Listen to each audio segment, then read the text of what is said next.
Today, I sit down with the man, the myth, the legend, none other than Rabinovich, a guy who is both larger than life.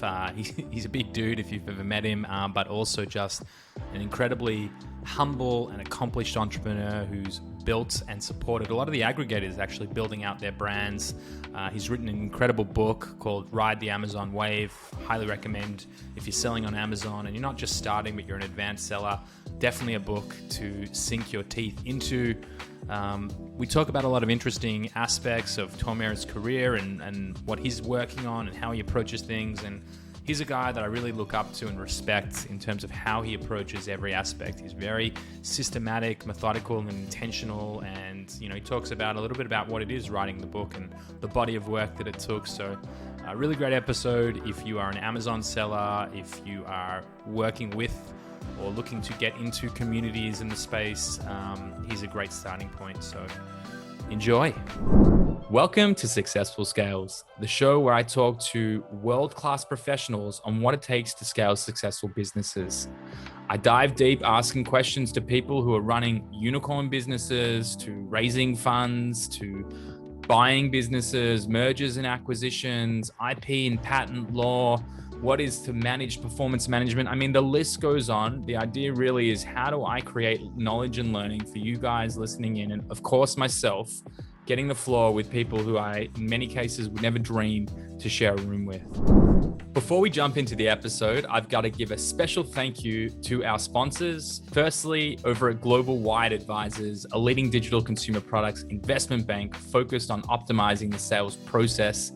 An incredible team, always happy to pick up the phone and educate you or anyone about the sales process and what you should really consider, and can obviously help take you to market or even acquire businesses. I ring them for just about everything these days. Us over at Multiply Me, we are the end-to-end executive search and HR function into the Philippines, helping find better talent and onboarding them effectively. And last but not least, Escala, our management consultancy focused on process improvement, where we help build better systems for your business. That's all the ads you're going to get from me, ladies and gentlemen. The rest is all about learning. I hope you really enjoy and get as much out of these sessions as I do, sitting face to face with some of the world-renowned leaders in their respective fields, asking them the tough questions that they're not often asked.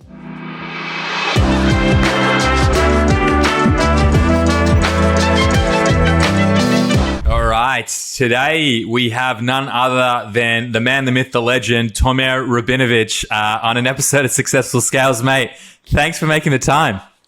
Yeah, hi, Ani. Very good to be here. Mate, I like almost every episode that happens, but I'd say in particular with the one that we've just done here, we just went 20 minutes going back to back. And I feel like every time we sit down, mate, if I'm not learning, I'm learning strategies on how to work with other businesses, how to build more strategic relationships and partnerships. And like, that's the stuff that you do on the side. That's not even your core focus. Before we even get into it, and before I have you tell everyone a bit about yourself so they can hear it straight from the horse's mouth. Book launch, mate. Congratulations. Ride the Amazon Wave. Riding or ride the Amazon Wave? Ride, yeah. There we go.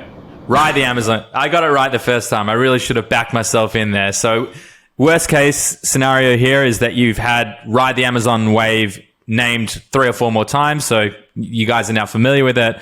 But mate, it's seeing wild success, best, number one bestseller in multiple categories. And like you told me, and I'll have you explain it better, this is not a book for someone who's looking for the first time to sort of dip their toes into, should I sell on Amazon? Should I not sell on Amazon? What it looks like. This is really for serious sellers who are looking to really elevate their output and take it to a whole different level. So before I go into it, mate, I'd love you to tell everyone how you even got to a position where you have the ability to write a book at the level that it is and the feedback that it's being receiving. So take it away, mate. Yeah, thanks. So this has been over 2 years of work from my end, pretty much since COVID started. I couldn't travel anywhere. I couldn't speak at events, couldn't meet up with sellers all over the place. So I decided to take on a big project.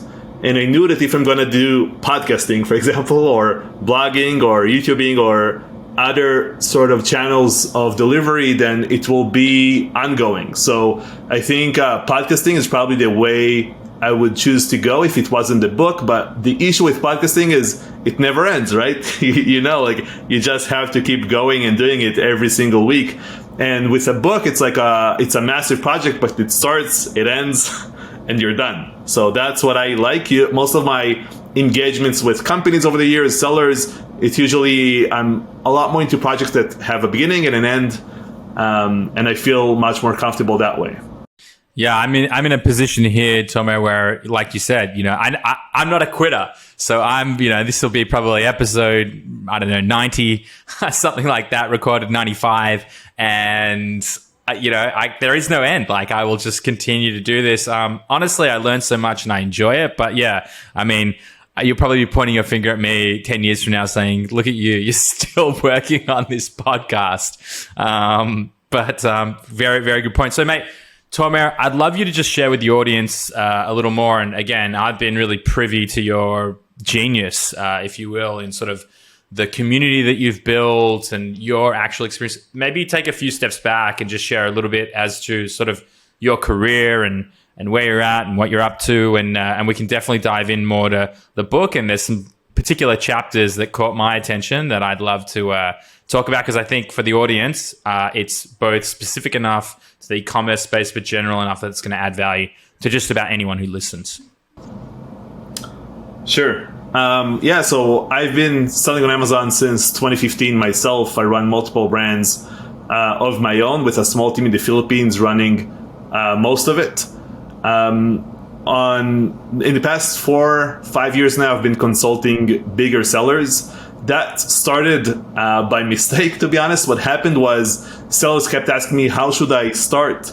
How should I scale my business? And I said, look, join a small mastermind of like-minded people that are all at the same level as you are. So if you are like 4 or 5 people in a mastermind, you can help each other scale just by being open with everything. I think like Amazon sellers, and I get it, why? Like they don't want to share their brands with and not saying what they're selling. And that's completely okay, but you still have to be open with just a few people in your inner circle and share everything with them. So that happened. And then those masterminds reached out to me and said, look, it doesn't really work for us. Come as a coach, like come help us out.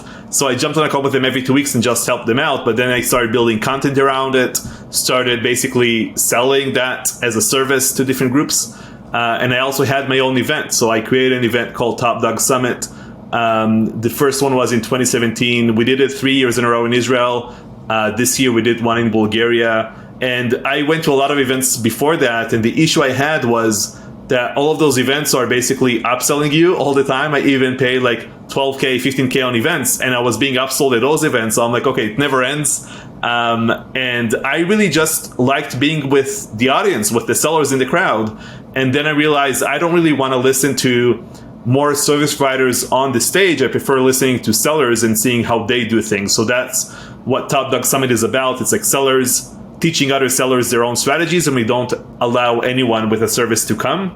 So it's a very different type of an event, and it's very small. It's like 50 people, 80 people, somewhere around those numbers. And I've been speaking pretty much all over the place. Before I did any of this stuff, I was actually a professional magician for many years. So I feel comfortable on stage. I like the stage. I like helping people out and kind of surprising them, I guess. So delivering value is always what I try to do when I'm on stage, and I never really promote anything or sell anything. It's always just about giving value as much as possible. Yeah, so I think that's it for the past 7 years.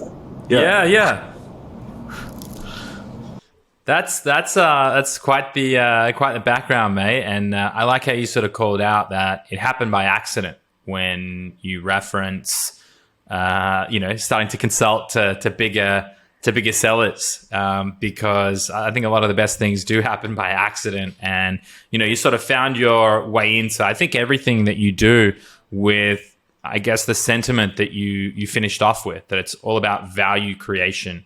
And that's really how you look at the world. And it's, while projects might have a beginning, a middle, and an end, the driving objective is always value creation. And like I said, we sat on a few calls. I was fortunate enough to present once to your audience, and super engaged community. And I've heard nothing but great things about the Top Dog Summit, the one particularly in Bulgaria. I saw the go-karting and was pretty jealous, if I'm honest. So, mate, one of the things that really jumps off the page, and I know, we've talked about it, and, you were kind enough to sort of throw our name in the ring as a scholar to help educate the community on how to build process and systems at scale. But, I'm, again, very fortunate to connect with a lot of people and a lot of different business owners and service providers and sellers. And I'd say the thing that struck me about you, outside of the very clear initial intelligence that I picked up, was you were so much further ahead of the game when it looked to building out systems and process than anyone that I'd really come across. I'll never forget when our first conversation, you sort of showed me your workflow of how the community interacts with the other aspects of everything has an intention and a purpose, and you're sort of building with the long-term vision as opposed to just saying, well, I'll do a little bit of this and I'll do a little bit of that. Like, even just looking at it, the community feeds into an actual physical event where you bring people together, and then from that, everyone supports each other, and then from that, there might be some consulting engagements on the back of it, and it's like it's a very well-oiled machine, and it's very intentional. So you have chapters in the book, and maybe you want to even reference some of the other chapters inside of Ride the Amazon Wave. But I know that you had mentioned to me while writing it that there was a particular focus on those elements. And I would say, firstly, thank you from the entire Amazon and e-commerce community, because I haven't seen many people actually put down information around that. And that's really the thing that lets you step out of your business and start to let it, drive itself while you can work on it, not in it.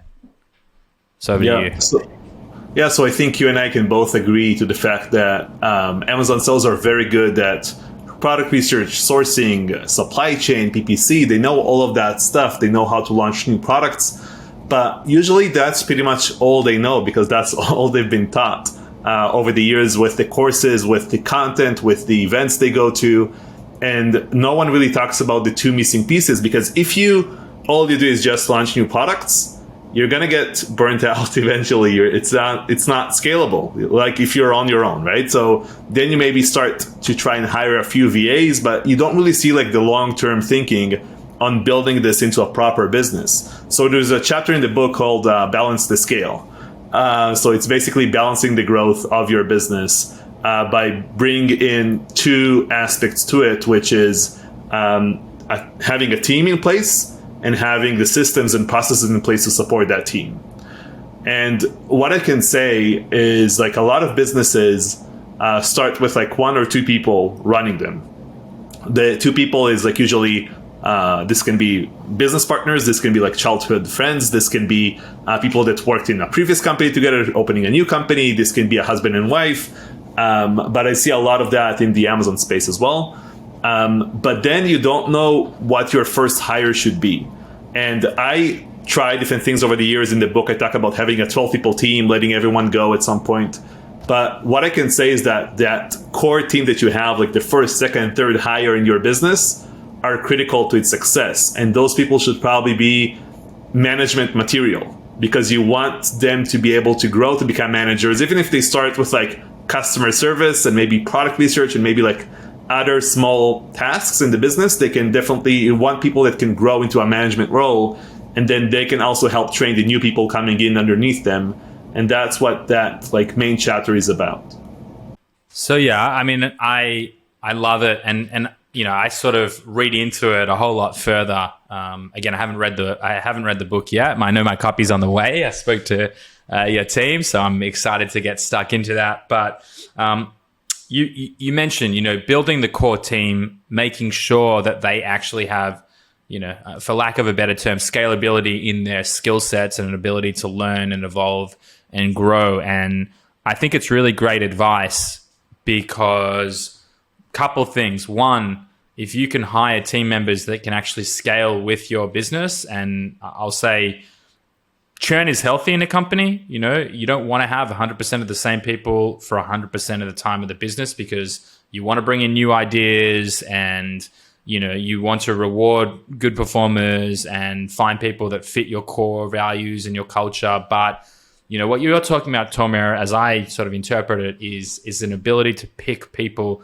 that are both the right cultural fit and have the drive and motivation to take it a whole lot further, so that you can do things like, I take all of my lines from a lot of the books and methodologies that I read, but one of the things that strikes me from this is an ability to delegate and elevate, which is core to Traction EOS, which is a methodology on how to run business. And so taking that approach and understanding, do I have the right person that is committed to taking on ownership and accountability and being able to drive forward is key. So, again, I haven't read the book yet. I'm excited to get into it, but from your experience, how have you approached that? Like, how do you know that you have the right person, that this is actually someone that, they might come in as customer support, like you said, but, what are you looking for to say, right, this is going to be the right person culturally, they can actually scale with the business and they're going to be able to manage other people? What's your process look like?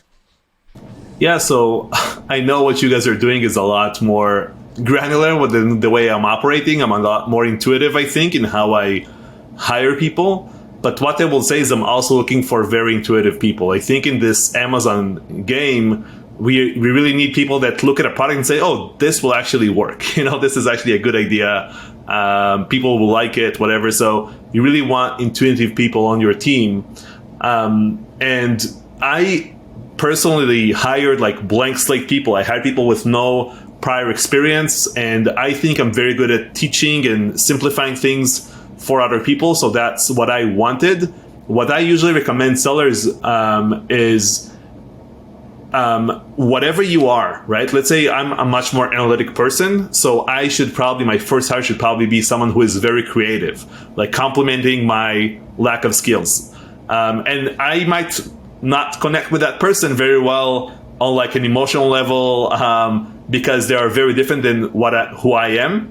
And I think a lot of sellers tend to hire people that are very similar to them.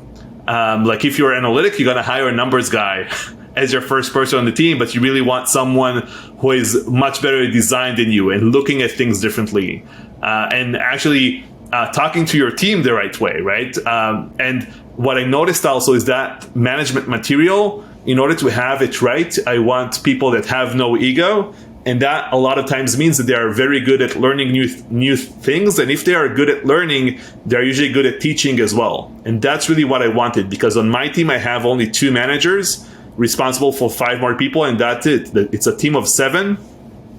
And then everything is outsourced to experts. Like if you think about photography, copywriting, graphic design, freight forwarders, sourcing, all of that is outsourced to the best of the best in the industry. But that core team of 7 is pretty much all of them are managers at this point. So they're just managing the entire company on their own. And the 2 managers are the only 2 people I had to train, and they trained everyone else underneath them.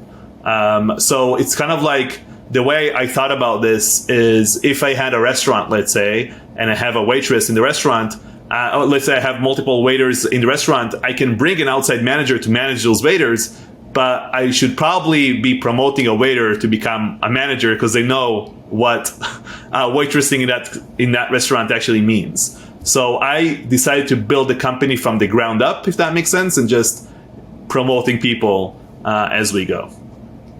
Yeah, there's so much to unpack from how you operate. And again, I'm fortunate that the business, one of the businesses that we've created in Escala has literally 35, 40 management consultants that deal with process improvement. And I learn a lot from them and the methodologies that they bring into the business and what they build out. But you have, you've sort of outlined a couple of things. So, how I'm interpreting it is you break down the people component, right? And you're also talking about your operational management of your business, and they're sort of intertwined here. So to sort of reverse engineer it, as I see it, is one, and before I even go into that, I think that the really smart thing that you sort of highlight here is that you want to hire someone that's complementary to your skill set and not just go by the look and feel of like, this guy or girl looks like me, talks like me, walks like me, acts like me, and obviously going to gravitate, I'm going to want to have a beer with that guy or girl, the week, right? It's only natural. And while I feel that way about my co-founder, Lippy, we're very different. He's super analytical, financially driven, much better manager of people than I am, much better attention to detail, and is about that granularity and execution and wants to see a plan go through. Whereas I'm more of a dreamer. I want to, I'm much more creative. I come from creative advertising. I love, conceptual, high level things where, sure, Lippy can do it. And I'd say I can also do some of the operational things he does, but we sort of stay in our own lane. So making those first hires and those decisions like you outline it and having that yin and yang, I think is a fundamental building block for anyone who's looking to build out their team. And so I'm actually going to take it even further and say that there's a lot of talk about the VA culture, right? Virtual assistants. I think it's now just become sort of a general term of anyone that works remotely. I would say, bring in a real professional. Don't sort of waste your time in training to the level where it's like you have to explain to someone how to use Excel. Like if they're going to be your head of finance, they don't need to start at like, this is what a macro is, right? Like that's not going to be the right fit. You're trying to buy time in this game.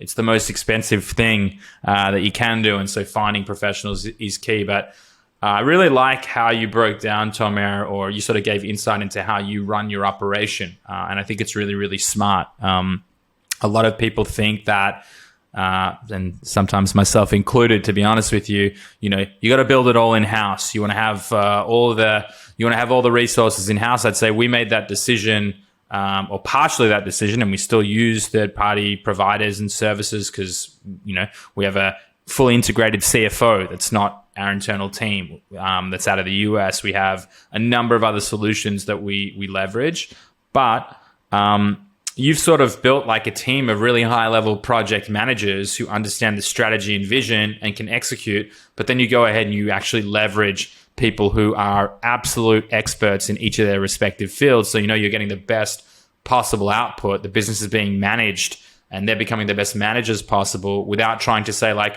cool, I'm going to build a sourcing department and then a freight forwarding department and then a logistics function. And I'm going to worry about my marketing too. So I'm going to build that whole thing. Like you're sort of making sure that you stay true to your core competencies and your team's core competencies. And maybe it continues to expand out as you're like, well, maybe I have the expertise and knowledge and it makes sense to bring it in-house again, if the financials make sense. But it's a really good window, I would say, for anyone listening into Tomer and how he approaches it is like staying in your lane and being the very best at what it is you bring to the table that you do. And honestly, I would have to guess that the only way you're able to spend 2 years on a project like creating Ride the Amazon Wave is because you were able to delegate to really effective strategic managers of the business that have a slew of project managers that work with professionals, and shit's going to run the way it's supposed to run. So mate, I've just gone on a real diatribe here and trying to sort of understand or get better insights into you. And I think there's a lot that people can learn. But I'd love to actually change gears for a second and hear a little bit about what that book writing process was like for you. I loved the sentiment you had where it has a beginning and an end, and there's a framework around it. And, you've now got this piece of collateral that's going to add value to anyone selling on Amazon, and you can sell it, you can give it away for free, it builds credibility. There's a ton of value there. But I mean, talk me through the journey. And I got to see some of the early sketches, which were awesome. And I'm sure a lot of them made it into the final book. But tell me a little bit about the process, and I'd love to learn. And I think it would be valuable to anyone listening. Yeah, so you mentioned the term long-term a few minutes ago, and I think that when it's about business, I think if you think about any project, any product you want to launch, any service, anything you do should always be long-term. It doesn't matter what it is. If it's a short-term thing, it's probably not a good idea. So to me, it's all like one big long-term game here, so that I'm playing. So that was the same thing with the book. I told myself, like, look, I'm going to give myself a year to finish this project. And it took me 2, right? So you don't really know what's going to happen. I worked with a company in the US to help me put the book together. So we basically done interviews. They kind of put anything in a manuscript. We revised that like 5 times. So that was a very long and tedious process. But I needed to have a company to help me to kind of keep me in check and keep me accountable. Otherwise, I don't think I would be able to finish it. So I can also say that I think there is a big misconception in the industry about growing a brand. I think there are a lot of experts out there saying you have to grow into an actual brand to sell it on Shopify and retail and do this and do that. I am kind of sick of hearing that by now because I don't think it's really true. The biggest sales that I know in the industry, like 8-9 figure sellers that are selling on Amazon, are 99% on Amazon. And the reason for that is because most of the Amazon selling products are commodities. They are not special in any way. If you're selling bed sheets or if you're selling like, I sold like refrigerator water filters in the past. So if you're selling like commodity products, it's very difficult to build that brand outside of Amazon. It almost doesn't make a lot of sense to try to grow that channel. And I also think that sellers started this business not for the benefit of the brand or for the products they're passionate about. It's because they were passionate about the business model and the simplicity of selling through Amazon directly. I think that's what they like. That's what I liked myself. If you are passionate about your products, great. Grow it into a massive brand, go retail, go nuts, right? But if you're passionate about the business model of Amazon, just do that. That's completely fine. There is a lot of money to be made there. And that's why I wanted a very small team that will kind of remove me as much as possible from the business while still being aware of everything that's going on. Like all the samples get to my house, I'm aware of and approve every single shipment that goes out. Every payment to a supplier goes through me.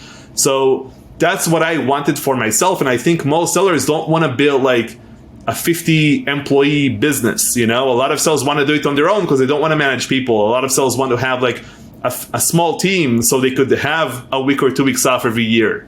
Or they want to exit at some point. So I think it's really important to understand your why when you go into any business, because what happens in Amazon a lot of times I see is that you just launch a product after product after product, and then you get burnt out, and then maybe you exit because you don't have a choice, or maybe you do, but you still decide to exit. But I really think that you need to understand what it is that you want your day, week, year to look like, and then work your way up with the teams and systems and everything to support that lifestyle. And you shouldn't think about the end, because you shouldn't think about in 2 years I'm going to exit, I'm going to kill myself for 2 years. You should think about everything is long term. So if everything is long term, you should build your lifestyle right now around that thing that you want to get to in 2 years. And I know Yoni, we talked about this before, but you're not working that many hours a day either. Yeah. I mean, not anymore, right? And I think that part of that evolution and part of that journey is sort of getting that clarity. And you touch on, honestly, one of my favorite topics and something that I feel like more entrepreneurs need to hear about, and that's just to let go of that hustle culture and mentality. I'd be lying if I said I'm working the exact optimal number of hours that I'd like to be every week. I'm still a little ahead, but I'm working more hours than I would care to admit. But it's still a far cry from what I was doing a year ago and 2 years ago. And so I think, to your point, planning out what your lifestyle looks like. I say this, I still had the opportunity to get up and walk my dog for a couple hours this morning. I spent an hour and a half with my son. Then I came into the office and, I've got a little bit of a late one today, but that's 8 p.m. That's not a, 12, 13, 16 hour day anymore. And I think that it's because you create boundaries and you set intentions and you design your life. And on the back of that, you're actually able to, you'd be amazed at what you can fit into a week when you commit to your constraints and parameters. You become a whole lot more effective and efficient. I could see you sitting there and smiling, Tomer. I'd love to hear your thoughts. Like when did this all shift for you, or has that always been a driving objective? And I know you've got 3 kids at home, right? Yeah, I have a newborn that is 2 weeks old now. So Yeah, it's crazy, you know. Congratulations! Yeah, thank you. Yeah, yeah. So I think everything shifted for me around 2017. I would say I had a 12 people team. Some were part time, some were full time, but all were reporting to me. So I was still very much a bottleneck of my own business, and it was even worse than doing it on my own because they were making mistakes. I had to go in and fix it. They weren't talking to each other at all about different projects. They were all talking to me directly. So I don't think you can run a business that way. And it was just like building a business in patches, you know, customer support. Okay, let's deal with that. PPC. Okay, let's deal with that. Supply chain. Okay, let's put someone on that. So it was built that way. And I think a lot of sellers are kind of building their businesses that way as well. So then I found out, like, look, I'm in this business, and I remember my wife telling me, like, look, you started this business, you quit your job. I quit my job that year. And she was like, what's the point? Like, you're working so much more, so much harder than before. So what's the point of all of this? And then I told her, look, it's just going to take another year or two, and then I'm going to make it, you know, then it's going to be different. But she said, like, how is it going to be different? And I'm looking at what I'm building, and I don't really see a way out, you know, I don't really see how I'm actually going to be out of it and being able to take some time off, being able to spend more time with the family. So then I let go the entire team on the same day and just started building from scratch what we talked about before. So I really think that, again, if I start with my why early on and kind of try to build the company up that way, that's what I would do. And that's what, again, the book really helps with, just showing you the team structure and how it all came to be. And I talk about 4 different business types that I've seen over the years, like doing everything on your own or having everything on like autopilot, I call it. So I think it just depends on what you want. And a lot of sellers kind of forget what they wanted when they kind of, like, 2 years in, they forget why they started initially.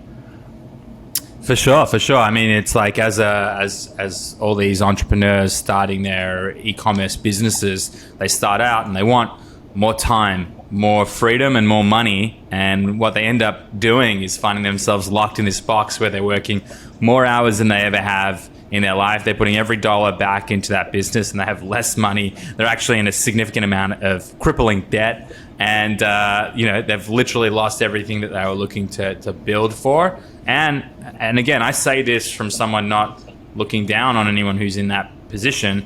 That was absolutely me. I was exactly that. And I think it takes time to evolve to a level where you really have clarity on what it is you want to be achieving. And, you sort of say, well, enough's enough. Like, there is no, I think it's Simon Sinek's book, The Infinite Game, talks about the fact that there is no end game. And as soon as you stop thinking about, like, well, when I just have this exit and I just make my millions of dollars and I'm in this position, and it's like, if you're not enjoying the journey, then you're on the wrong ride. Because it's forever, right? Like, forever for you until it's not. Joe Rogan actually posted this meme yesterday, or this like animation of literally a guy in a suit with a little thing hanging over with a bundle of money, and the guy's chasing the money over a graveyard, and then his suit falls away and the money falls away and the bones just fall into the open gravesite. And it's like, that's literally what most people are doing in life, is they're chasing this money, they start making real money, they make a shitload of money, they're chasing more money, and then they die. And that's like this really sad cycle. So I know it's a really long-winded way of saying it, but if you're not enjoying the journey, then you really need to think about what your life looks like to make the most of it. Because, you got a 2-week-old at home now, and two kids. That's number 3. It's about spending time with them. It's not worth it if you're not actually doing what you actually started the business or the venture for.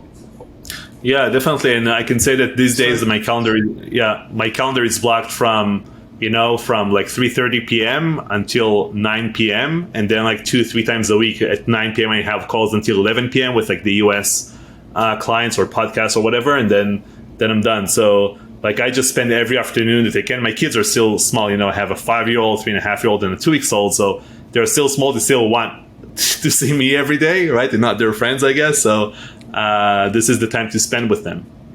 Absolutely, absolutely. And again, like, you've designed your life in a way that complements your ability to work. Like, by 11 o'clock, all of them, maybe not the 2-week-old, but all of them are asleep, tucked away.